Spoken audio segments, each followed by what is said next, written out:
Greetings, I am Lies, and I use she, her. And I am Scandal, and I use they, them. And let's play a game together! Yeah! Woo! We are working on a new intro, Woo! and sometimes both of us are just staring at each other in panic going, do we know how to say this? Okay, so we continue our tour through more of the upper districts. Nadia, a constant and warm presence beside me. I want to show you the nice parts of the city, not the crappy parts. Aye, every so often she points out a landmark she recognizes, and the set of her shoulders relaxes a little more. It's so easy to forget why we're really here. Who Nadia really is, what role she has to play. Is it? Aye. Why would I forget what she is? She's magnificent.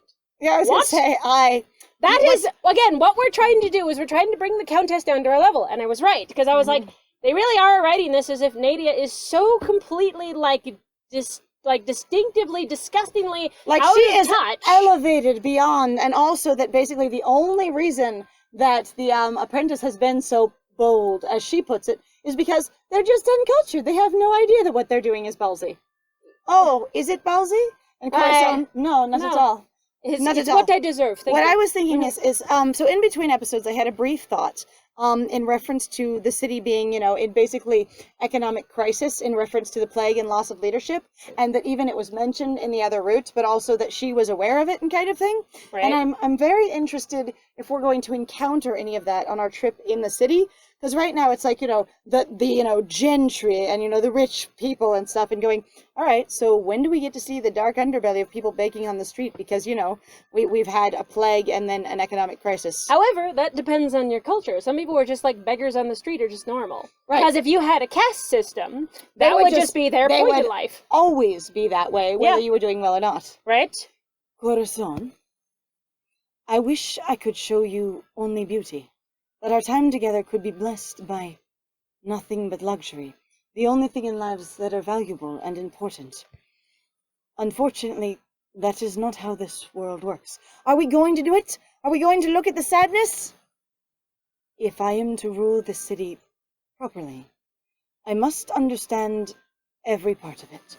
Every part. Also, question, if you don't remember anything and you've only been awake for a little tiny time, which was like a couple of months, or did she even say? I think she said she woke up like a month ago or something. Something like that. I was going to say, do you even know what your job as ruler is? Do you know what the position of Countess is? Yeah, we don't know how much memory she does or doesn't have. Who has told you what it is? Oh, the plot thickens. I hope that our next destination, however macabre, may help. Where are we going? I wouldn't know. Please, here, I'll allow you to direct since you are interested in doing so right now. It's fine. Please, take your time. She looks devastated, though, like the place we're going next. It is terrible. To the Colosseum. Not the pier? I guess not. There's or any of the back streets. So you'll or the alleys. Most of the city is alleys, after all. My God, you guys, I still cannot believe that we were literally running in an alley and went into, an alley within an alley. Off of an alley into an alley to run down an alley. Everything was alleys. Perhaps only Nerd and Julian, that's how Nerd saw the city, because they were always skulking around being, shy and focused. And awkward. And antisocial. Okay, and I know I'm being silly, but, because the thing is that, yes, those are all alleyways, and I get that terminology. I totally do. It was just really funny and sort of unexpected, because my brain was just like... Everything's an alley. Everything's an alley. The Colosseum, a grandiose structure in the exact center of the city. A bloody monument to death. It hasn't been in use since the Count's untimely death. As far as I know, it is now completely abandoned. Therefore, since I am 3, I have never seen it in use. Pretty much. I remember attending a game here. So you do have some memory. Yes. Unless you did that before 3 years ago. 3 rabid beasts against one of Lucio's great warriors. Strange, though I cannot remember the face of the man who fought. Hello, Muriel. She sighs, leaning down to brush her lips against my ear. Because I am sitting, apparently. They write the protagonist short. This is why Nerd was 4'5", because every single person ever leaned down to them. Like, Corazon is not that short. Corazon is She would be not- leaning over. Yes. And also, the fabric over my ear in most cases. I feel nothing here. Tell me, Corazon, leaning closely, laying your face gently against the side of theirs, what can you sense? Nadia lets me go, stepping back a few feet to give me space. How dare they dictate the height of our, our MC? I'm actually kind of tired of it, to be honest. Like, I Honestly, appreciate it, but... if we ever play Muriel's route, it's going to be someone taller than him. Screw it. Like, solidly taller than him. Done. Like, I'm done. I close my eyes, letting my magic search the area in sweeps, tentatively poking at the seams of whatever calls to me.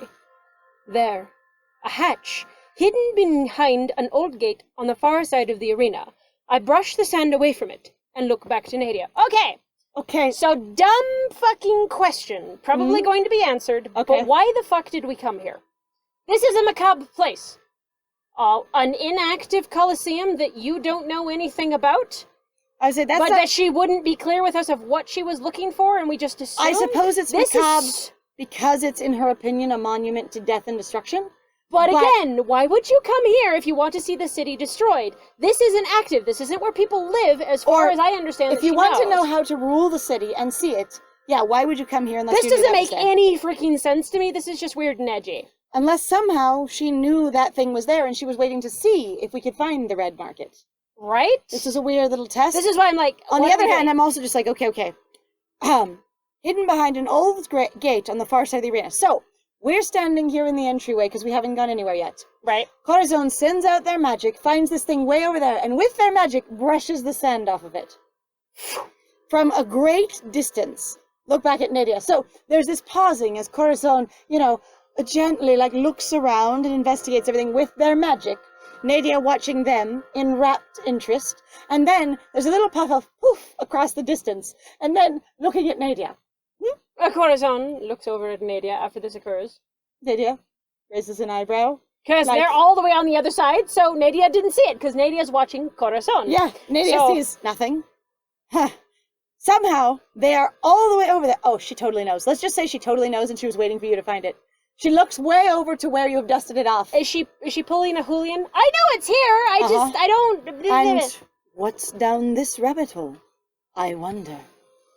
She glances over her shoulder at me, a mischievous smile playing on her lips, and winks. Yeah, she totally knows. She totally knows. She totally knows, and she made you find it because she's being playful. What the fuck does the I'm sorry, I'm having a time here. This doesn't make any sense. I was gonna say, I guess the market will help her know about the underbelly of the city because she needs to rule that too.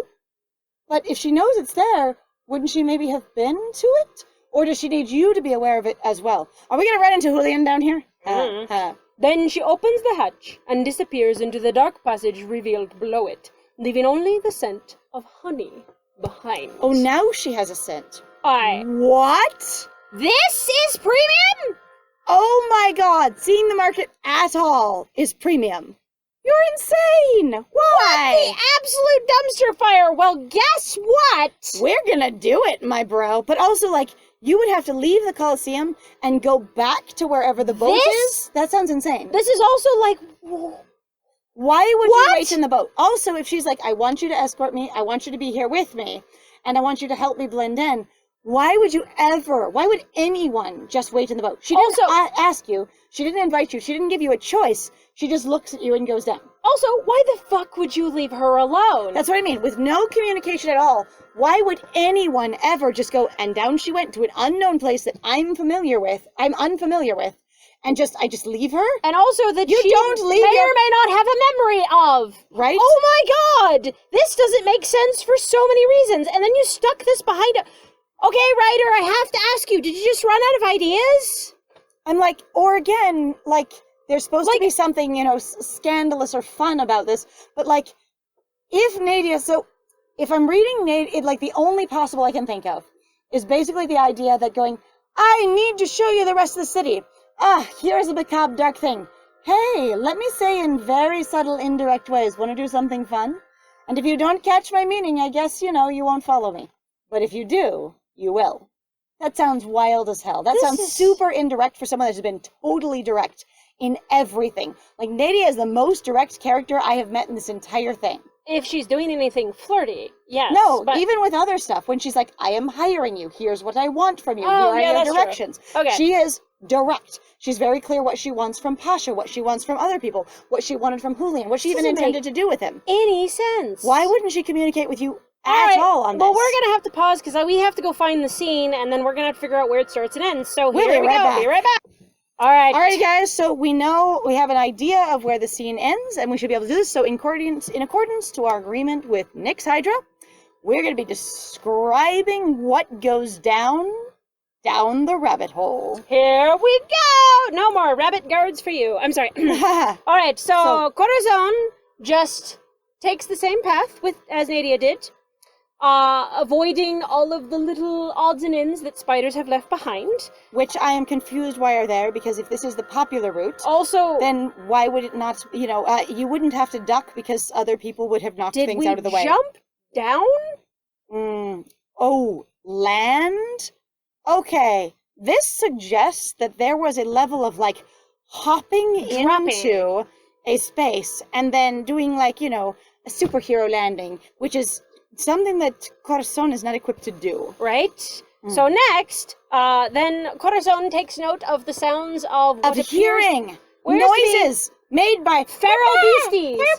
Feral beasties, and Screech. lots of basically money being exchanged. Uh-huh. with And then there's people just being real quiet everywhere. whispering fires all across the Blah, blah, way. blah, blah, blah. Oh, and then we're actually finally into the red market proper. Yes. Which I don't think is a like if you've never seen this route before, it's going to be a spoiler, but we've seen it before in Julian's route, so that's how we're going to describe it. So we're finally into the normal screen for the red market. We So there's have stuff Corazon on the avoiding ground. Carpet that you pick up and move. The magic carpet, we avoid some of that. Also, it appears that it's not like alleyways or anything. It's more like a building in here, the way they're describing it. And you're just going, down a walkway between things. Right. Then Nadia, after experiencing this sort of like scooting through things, trying to get around things, having to step over stuff, remarks on how an individual has certainly been doing a lot. What a surprise. People have been preoccupied. That and things they've been happening. And she says, but I am an official. People haven't come to me to officiate this sort of experience happening. And she's How basically unusual. been like, with all of this going on down here, it's really interesting that I haven't signed any paperwork about it. I haven't issued any licenses. Then she invites us to actually continue on and see more. Look at things, yep. Yep. And Corazon just kind of inquires after her, by saying her name.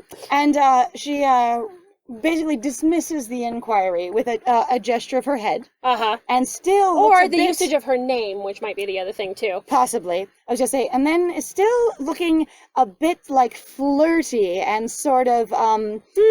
I wouldn't call that flirty. I would just call she's a little impish. That's sort of sorry, an impish. There we go. Impish glimmer. But impish and playful as she moves further into the location. Yes. All right. Then at that time, there's again- a level of as she continues to be in front of Corazon and leans around it occasionally. She looks back over her shoulder and she closes one eye at us. Yep, and she does the half blink. Yep. Flirtily. Aha. Then she entreats Corazon to follow, to continue forth, to enter deeper into the place. And she says that you will be safe because, don't worry. She won't prosecute you legally for being here. Yeah. Like, you yourself will not get a ticket, although everyone else apparently is in jeopardy. Which is super impressive. Oh, and then she specifies that She's not here to stop people. The petty crimes going on down here that nonetheless provide people with recreation and possibly some joy are not what she is focused on. They are not at the top of her to-do list. So she's not here to just make people's lives harder. Yeah, that is not the thing that's on. Not her agenda. Not her agenda. It's not at She the top of the has. list today. She don't have agenda. Right. She don't have one. Okay, so there's just the notation that basically as She's Nadia still wearing a continues hood. on, she's still really obvious, basically, even as she goes through the entire experience of wiggling through various people and And while she's like, I still have my hood up, And Corzone's like, that doesn't make you any less obvious. Right? And then Corazon apparently, or at least the main character, is actually observing something about the way her back is, and somehow we can see around also at her face, while we can only see behind her. So we're looking at the line of her face. Like her, her chin line. Uh-huh. While we're behind her and she's looking forward. But also then observing that despite the things that your main character is noticing, that everybody else is just not paying attention. Yeah, so the thing is basically Corazon is watching respectfully and no one else cares. And then, of course, now we've moved on going like, well, and then your character's kind of going, well, it's possible that, the etiquette here is that you don't, inspect. Watch each other. You don't watch. That you don't look too closely at anything. Yeah. Or anyone. Yeah, that's just not how that works. Then we move on. And then so we have a pause, both of us, in front of a expansive area. Basically what would be, a clearing. Yeah, but clearing. And there's light. Which has been, there are red lights. Lots of red lights. Like, it is be noted that the thing's being lighted with red. Right, exactly. Then, there's an individual who sells wares. Who hawks wares, a peddler, if you will, decides to holler out that is in fact Nadia is striking, and that they notice her, and that she clearly is in command of her own interests. And totally has things on her list that she's looking for. And yes, that one. Yes. Then, so that it is clear that this peddler is a sizable individual who is fashionable and shiny, and is sitting atop a great pile of squishy, comfortable things. And in fact, they would have almost a sprawling sort of regal experience actually for where they are. So there's a slight amount of like a staircase experience where they have set it up as their throne and are holding court while they sell things. Right. Then, instead of laying back in their throne of cushiness, they rise and move toward the two of our character, our character and our good countess, with a particular lot of confidence, but also enthusiastic movement.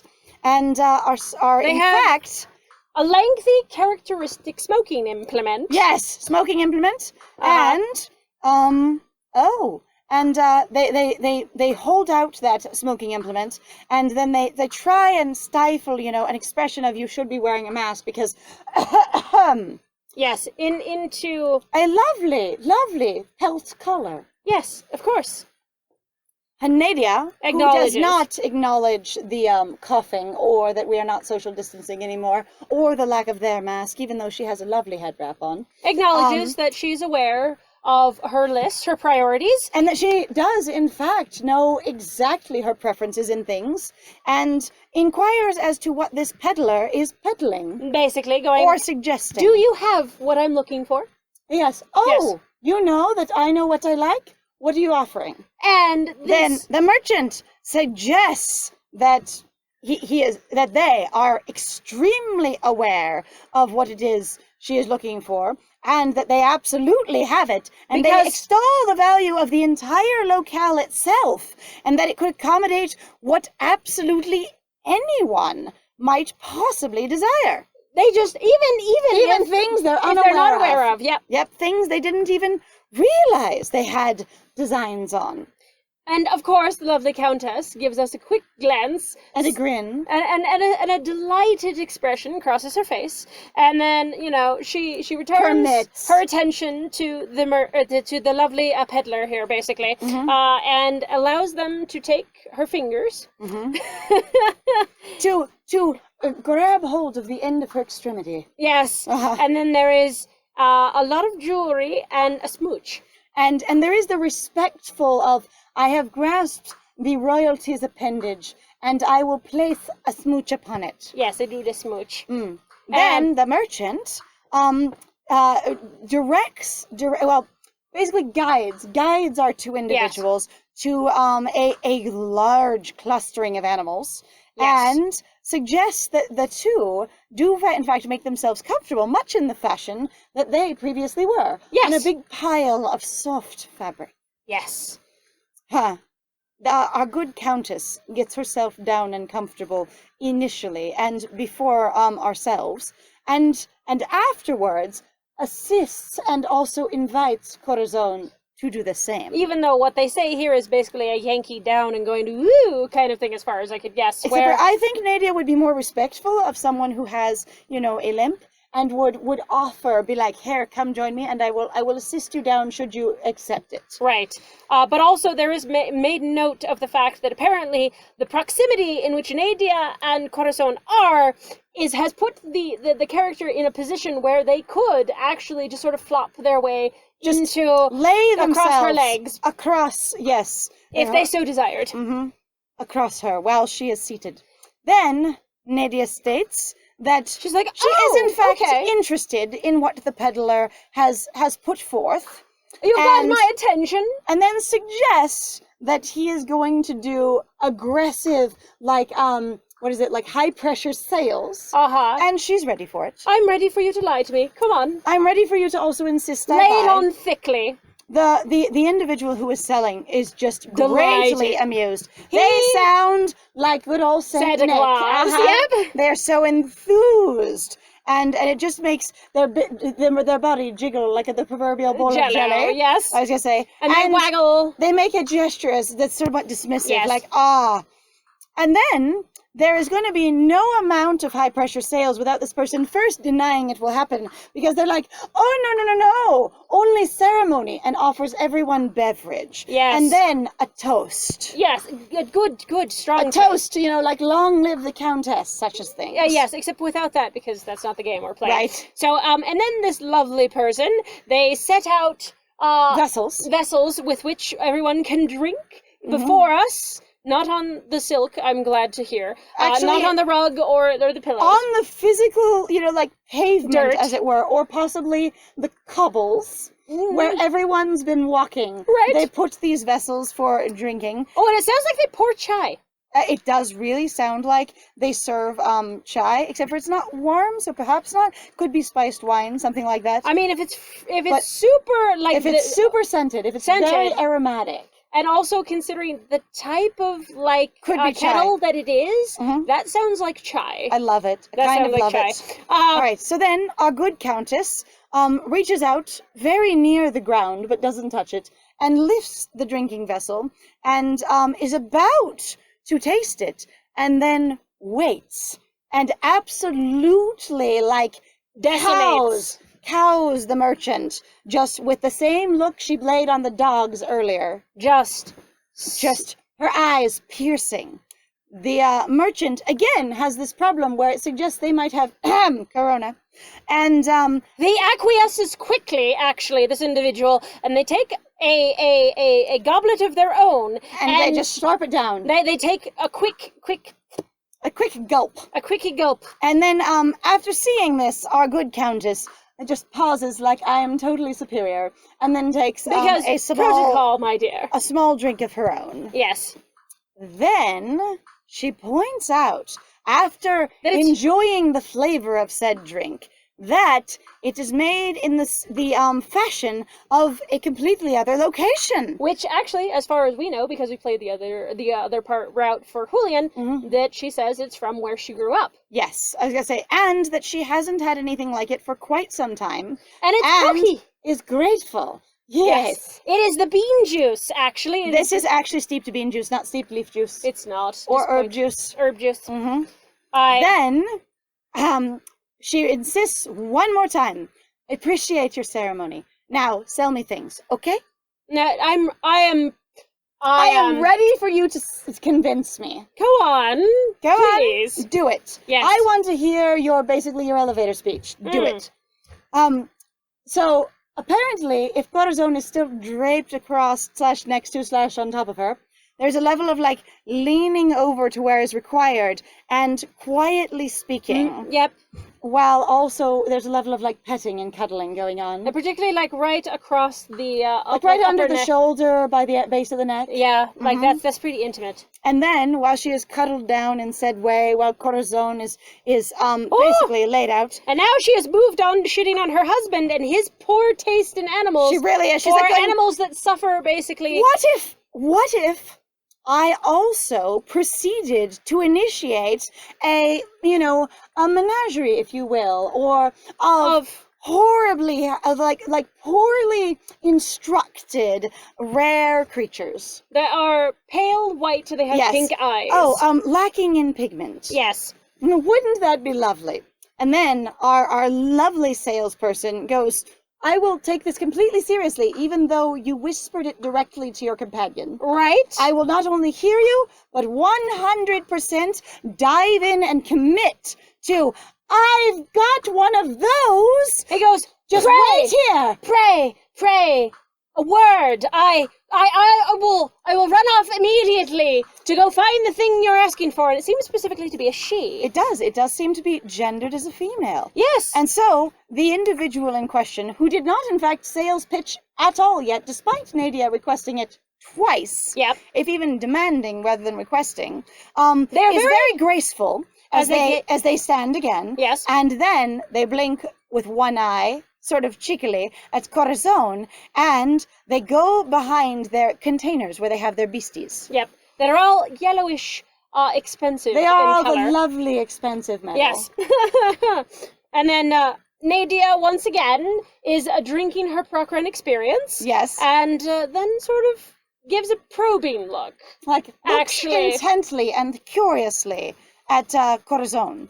Then she states that it is apparent to her that Corazon has not been speaking all that much, if in fact at all, which is something we've commented on in And our then she other basically route. goes, penny for your thoughts. Yes, I was going to say, but we have commented quite thoroughly on our other route that sometimes the MC just be quiet for pages and pages. Pages and pages. Even in big, complex conversations. So, penny for thoughts, and Corazon And Corazon responds. immediately drops into basically, what about your disguise is what my guess would be from this. And going like, what's going to happen if the common folk go, oh, that's the Countess, basically is what happens. And Nadia, of course, Nadia responds, oh, really? Oh, That you are basically- mistaken. She basically says, I'm above the law because I am the law. Yeah. That is what She's like, she that's responds. my job. Nobody can do Corazon, that to me. Do you not think it could be a problem if someone realized you were doing something illegal? Nadia, I not only am the law, but I am also above it. Wow, that means And that is- horrible things, by the way. So I've been having a wild personal experience since we came to this and going like, this is just what she wants to do. And I've been a little uncomfortable with it, and we'll probably talk about that later. So, All right, so then Nadia basically proceeds to make Corazon comfortable through words that nothing bad could possibly happen to her because there's nothing anyone really would dare to execute because she is herself. right? So the questioning. Oh my God! What are you even suggesting that if anyone would be half-arsed to even think about? And then she suggests that being a body of the law herself, that if anyone is doing anything truly scandalous, that they would just be trying to disappear and not be seen by her rather than the reverse. I want to say that she's full of shit, personally, so that's okay. I am an intimidating force and I could put them all in jail. Oh, right. Okay, and then she, of course, affirms here by saying that she knows her own experience And she knows understands what she looks like. that she can be scary as hell if she wants to. Yes, absolutely. Mm-hmm. She also inquires to Corazon, I interpret quite playfully, as to whether or not they are at all afraid of her. Oh my God, there are three options. One to say, it's fabulous, Mommy. Yeah, kind of. Mommy, own me. The other one, Yes, and it's, well, basically one of them is, yes, I enjoy it. The other one is, no. The other one is... potentially? There is some so-so. I feel like Corazon would be right in the center of, No. You intimidate me. No. No. I'm surprised there are three options. Ready? Yes. So one of the things I also want to try to convey sometimes to people is that I want y'all to think like Alucard from Helsing. Okay. In levels of like... I am being sassy about this. But levels of like, I'm not frightened. Go ahead, mess me up. That's fine. Do whatever you like. You know what? Hello, barber. What would you like? Fuck me up. Yeah, kind of. So yes, Corazon said no. And then Corazon takes an action to assert their statement of of where they feel about Nadia's possible intimidation. Right, and they touch her face, basically. You know, curling their palm around underneath her jaw. And then they move towards her face. And they also are mirroring a gesture that she has done before to them, where she does like to touch Corazon's face. Then Nadia catches for a second, she pauses, and immediately is like, I'm going to stare at your mouth. And then looks back up to Corazon's eyes like, I'm not even trying not to objectify you. You're just hot. And then she totally blushes. There is a level of enthusiastic blush. And Nadia is just like, oh damn. You really do know how to just make the approach, don't you? Ballsy. You're some direct, aren't you? Ballsy. Then she uses no, you. No? Yes, she does. Nadia returns the hand gesture to the face and leans forward to start sort of doing very, very gentle kisses on Corazon. Then she actually, there's apparently the first gesture was not considered to be smooches. The next one is, because they have either that or it's a full-on synonym. It's the, and they have switched it out. So now there is a more deliberate smooching along the side and down like to the neck of Corazon, and then a little bit. Like along the leading up to, those lovely places that people hear with. Except for the fact that they're going to have a hard time with Corazon, because Corazon doesn't always have their ears exposed. No, I say in this case they have fabric over them, but it's okay. There is a level of gently probably nibbling at the fabric and possibly the earrings. Yeah, that works for me. And then Nadia just asserts that it's a challenge. Yes, that this is something. If you want to try and one-up me, we will see who can up the most. We'll up so hard. Yes. And that she is so ready for this. She is down. This is a type of thing that is a test of a person, and she is ready to pass it. Let's do it. Then she moves about. She gives a little bit more modesty to your interactions. She retracts herself a little bit because, the lovely peddler who has the wares, there's the sounds of the footies across the ground. Her face out of Corazon's, the crook of Corazon's neck and the cloth on their head, so that she can then pay attention to the peddler. She looks completely composed. Yep, totally by the way. composed. And Corazon, even though is completely fine, is excited, but also composed. Completely, because this happened. So it's fine. Sorry, MC, you can't be that. You can be as awkward as you want, but it's not happening. So the individual that is selling the things has come back, and they seem very satisfied and bring an animal over for all of the eyes to gaze upon. They have a critter! Oh boy! The merchant then extols that the individual thing that they have with them, this beautiful specimen, is from It's from the end part of the compass. It's from the toppest part of the world, and is really, really aggressive and dangerous if one doesn't, handle it properly. If the wrong people were to get their grubby little experiences. And then, sort of as a challenge to Nadia, but indirectly, suggests that, there are not many people that this merchant would sell this particular creature to. And he goes, except that Nadia is equipped to be capable enough to deal with it. It's that fun little others would not be able to deal with this creature, but Nadia clearly can. Absolutely.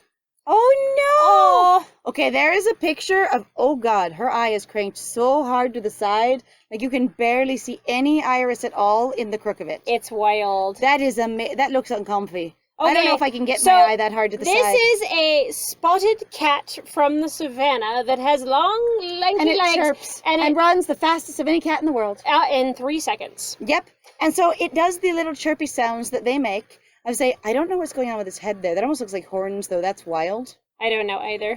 On the other hand, the rest of it looks totally accurate. It's also wearing a jeweled collar, and that's hilarious. Anyway, so the individual who is selling said creature is able to command it around with noises. Which is actually really interesting to me because, so if you didn't know, actually ancient Egyptians used to use these big cats to actually hunt for them. Hold on.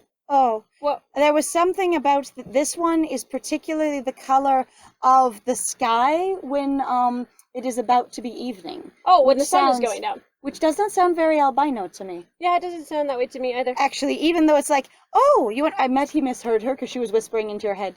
Oh, okay. He Well, I'm probably- sorry. I thought you had already read it because you had kept talking It's and I fine. wasn't looking at all. Anyway, so the creature has a control strap on it, but it nonetheless wanders over to the two people in question that are visiting the market and sits. And then it do a sit. It need a box. Uh-huh. This cheetah needs a box. It's true. I was gonna say it It suggests sounds like it's a king cheetah. If I Maybe. had to guess, based on the color implication, but I'm not sure. I was gonna say the scene is suggesting that this level of like obedience is an illusion, but the picture is very cute of Nadia like scratching the baby's chin. That is not quite the truth. Which again, though, as far as I understand, like really, there are actually records. Ancient Egyptians actually kept and trained cheetahs to hunt with them. They were their hunting animals. They were just like hunting dogs. Yeah, Like that they're social, they're friendly, they're smart. Uh-huh. I say, so And Nadia inquires as to if this animal has been christened anything. If when you wanted What do them we to call come them? to you, how do I call? Also, she has moved her hood back somewhat so that her hair can show because she is very excited. Completely. Unruffled. Her hair, a mess.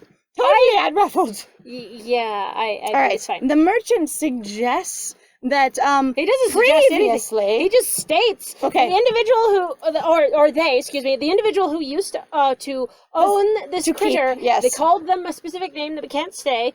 But that was, then- of course, Before the critter destroyed him, yes, destroyed the individual in question, rendered their carotid artery useless. removed their ability to breathe and swallow. Yep, it was Yes. just gone. So, and this is where our good countess, she does her good job with the eyeballs of looking direct eye contact with this big, She plays beautiful fluff Nausicaa. ball. She does the I will look at you and tell you to be calm. Pretty much. And then she offers out, her fingers. limb, if you will. She offers her fingers towards the lovely creature. And there is a level of, I am cat. I will rub my forehead against you. This proffered experience. Oh my God, pet me. And there's pet a me, loud, pet me. and there's a loud, rumbliness, which is these are one of the only big cat that can Purr, actually, grumble and stuff that It's doesn't true. roar, and so they can purr. From what I understand of big cats is that if they are able to roar, it actually inhibits the ability to purr because there's a special bone required in the throat to create the roar sound, which prevents the rumble of the purr. Right. All right. So our countess suggests that this is, in fact, this Sarcastically. cute, cuddly, purring thing is terrifying and clearly. is absolutely ferocious. Oh my dear goodness! And she's so feared. And then when it comes- the merchant seems a little taken aback of going, that's not new. usually that's different. That's wow! I've never seen that before in the Let's Play. Then Nadia suggests that bees recognize royalty. I mean, Yes. I mean that she basically is so awesome that the cat can tell, and that no Clearly. one else the cat has ever met has been that awesome. Yep. Nobody else clearly Okay. deserved it. Then she judges the salesperson and looks back at the cat with great affection.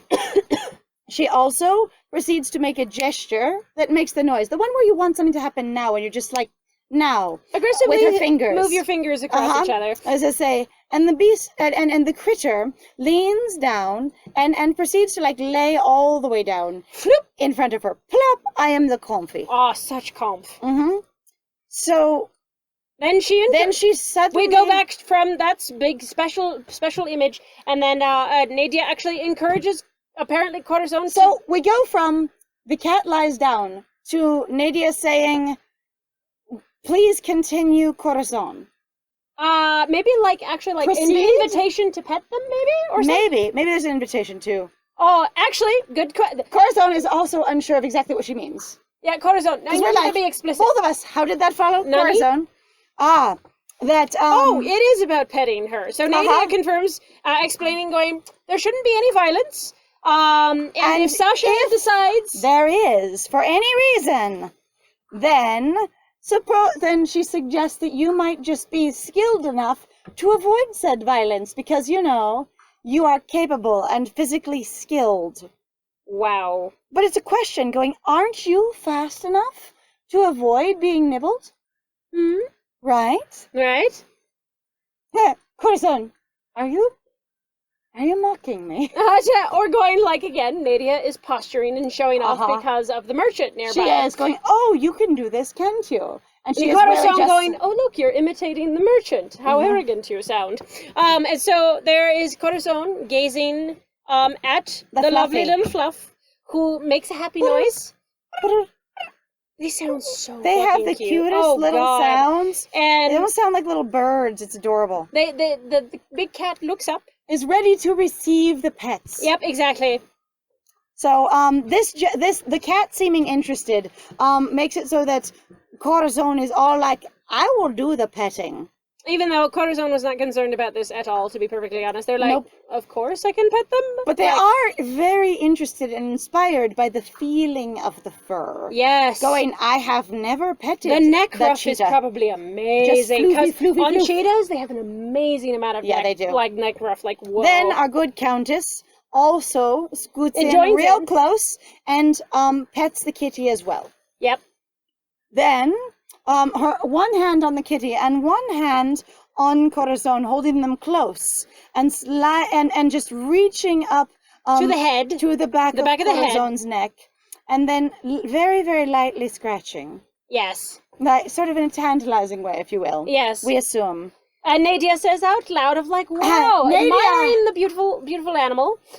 Nadia indicates that she is not necessarily talking about the animal as she looks at This you. is the implication. whom I think. she is also, since she is petting both of you. Right. She says something with very much two meanings, that not only Innuendo. are you a fabulous being, There's a double meaning in that. but also that clearly you are leaning into the affection. Right? But, directs it somewhat toward the cat.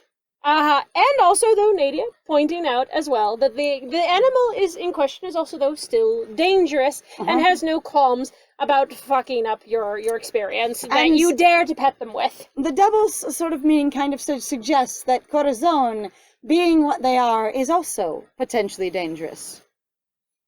But this MC doesn't catch that. And Corazon is just like, you're accurate. Though also at the same time, if you have my respect, you should never be concerned about that sort of thing. Honestly, Exactly. again, in that way of Alucard of going, if you are truly the person then that I believe you are, There's no problem. there's no problem. We're good. We're fine. And basically Corazon agrees that neither they themselves nor the beast are going to, harm Nadia. Right. All right, then Nadia continues stroking the back of Corazon and gets almost down to a booty grab. Like, heads for booty grab, but pauses, restrains herself, and then says that she will, in fact, purchase this beautiful, fluffy beast, and that she'll have, her staff get in touch with your staff to handle all the business things. Yes, because that's how that works. The merchant pauses, like the staff and my staff, your staff, as if First, I have though, staff. he commends Nadia, however, As on in he her... pauses first, and then Yeah. he's like, "You have done really, A good really choice, well. good taste." You such an excellent selection." And then just suggests that he will place the creature somewhere else to indicate that she's no longer for sale. Yes, right? And Nadia confirms that, in fact, that the merchant will place her somewhere where no one else will buy her. You set her aside, yes. And that she is now done speaking with them. So Nadia then rises, much as the merchant did many times, and then politely offers to assist Corazon in rising as well. Yes. Oh, then there is a level of wrapping, Corazon Herself. close to her. Yes, Like her with one a of her single with her limb. extremity. Her limb grabs onto Corazon and pulls them very close, and then they walk and out. directs everyone away. And then directs our lovely MC away from this experience. An alluring and she's very and yet sort of hidden kind of sort of a happy expression she on her face. seems she seems very pleased with herself, but in a private kind of way. And then there's just a dot. Corazon, Then Corazon is just verifying, going, excuse me, Countess, is this really what we're doing? We're purchasing a big cat. and then she specifies that it is not happening. That the answer to that question is nay, good individual. And specifies that she is basically going to rip off the individual and just return the cat to the wild and make sure that no one else is able to possess her. And then she she implies suggests that she's well, she just says she directly. doesn't usually, she just says directly that she doesn't have enough company in her life. She would like more companionship, and suggests that Corazon, if she ever wants more companionship, after all, you know, that Corazon and she doesn't have a cat, can fill the space that the cat would fill. Yes. Which is a level of, like, you could be my pet, couldn't you? Then there's another one of those private sort of expressions of pleasure, and heads, and everybody just moves towards the hatch that apparently only they use, and everyone else just lives down here. All right. And we again move away from this. We leave the same place that we just left. Yes. We move away from the same place we had just already gone away from. All right. Then there is a level of, we have returned to the outside of the Colosseum, basically. Or the inside. And then we head back, we return to the boat. The tiny boat. Mm-hmm. All right, here it is. Aha! So, Oh, that's no, you. this is sort of, well, it'll that's still it. work. She settles down first, and pulls me to sit beside her, an arm wrapped around my shoulders. Mm-hmm. We float towards the southern quarters, ever closer to the magic shop and the docks. After a short while, we reach a fork in the canals. So does my friend want to explain really quickly why Nadia's thing is really stupid that she just did? Which part? So the thing that you were frustrated about that I just saw you go, like her buying an animal, trying to save it, kind of thing. Okay, so there's really something interesting. So one, if she'd have actually bought the animal, so there's a thing that happens that some people do where they go, I saw this animal being mistreated by, you know, some sort of like a salesperson or a hawker or even like a pet store, and people will go, I bought it to rescue it. Now, in this case, she has specified that she's not actually buying the animal. She's just sending someone to come and grab it and send it back to the wild. Right. Which is interesting that she wouldn't do that for all of his animals, only for that one. But she's not going to plan a raid on the damn place. Right, she's not planning a raid. She's just going, look, you tried to illegally sell me this one animal, and since you agreed to sell it to me, we're done here. Right. You know? And the thing is like, buying from people who are mistreating animals does not encourage them to stop mistreating animals. You're still giving them money, because you guys. They are able to sell the thing they intended to sell. Yes. And so they're still having their livelihood and stuff. One of the best ways to stop that kind of thing is to report it to animal control. Animal control, depending on what country you're in, but in America, handles all kinds of animal neglect and mistreatment. Yes. And the thing is they will handle it with fish, they will handle it with reptiles, they will handle it with dogs and cats and everything. And yeah, there are some level of standards, but if you're like, hey, 1, I found a puppy mill, 2, I found, you know, a lizard mill, 3, I found these sick, dehydrated, sad animals in very poor conditions, you really can report it, so long as you're able to give them any kind of a location to go to. Even if it's, I'm currently at a reptilian fair kind of thing, and there's something going on here. And they can be like, what's the name of the vendor? And you can give them their card information. And the thing is for the most part, like, I'm not all about, yes, get people in serious legal trouble. But for the most part, what they do is first investigations and then directions on, you need to correct this. In the same way that one would do with like a home inspection kind of thing. Right. And so the best way, in my opinion, to get, you know, and they don't have like animal control people don't have any kind of like quotas or agenda the same way the police do. They're structured totally differently. Oh, yeah. I was gonna say, and what they want is the best experience for animals. And so they're gonna be in the best interest of the animals and try to basically shut down an operation that's harmful or make it so it's not a harmful operation. Yes. Like, anyway, so going in and doing that doesn't fix the problem, and additionally, she just left the other ones there. I'm reminded of the scene in Ever After where it's, you freed one slave, sir, but did you even look at the others? Yes, which has been sometimes a criticism that actually sometimes people have of stories where they go, here's this big, rich, and powerful person, and they came in, and they saved a person, or the one person got out of the life, and then the narrative seems to drop the fact that they came from literally a system that continues to encourage and continues to incarcerate/control thousands, if not millions, and the of other system people. is not changed, just that one person is exonerated.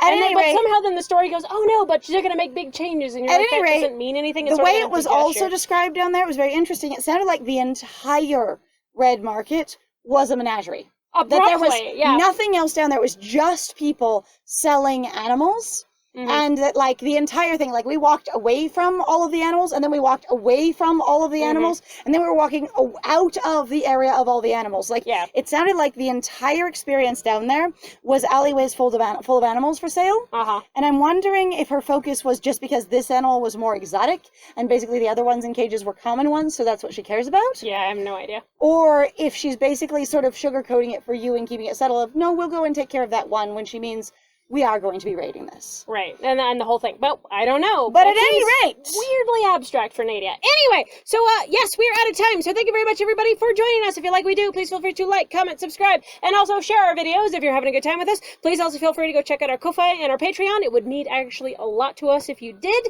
There are some links in the description down below. And I have been Scandal. And I have been Lies. And it was great playing with you. Bye!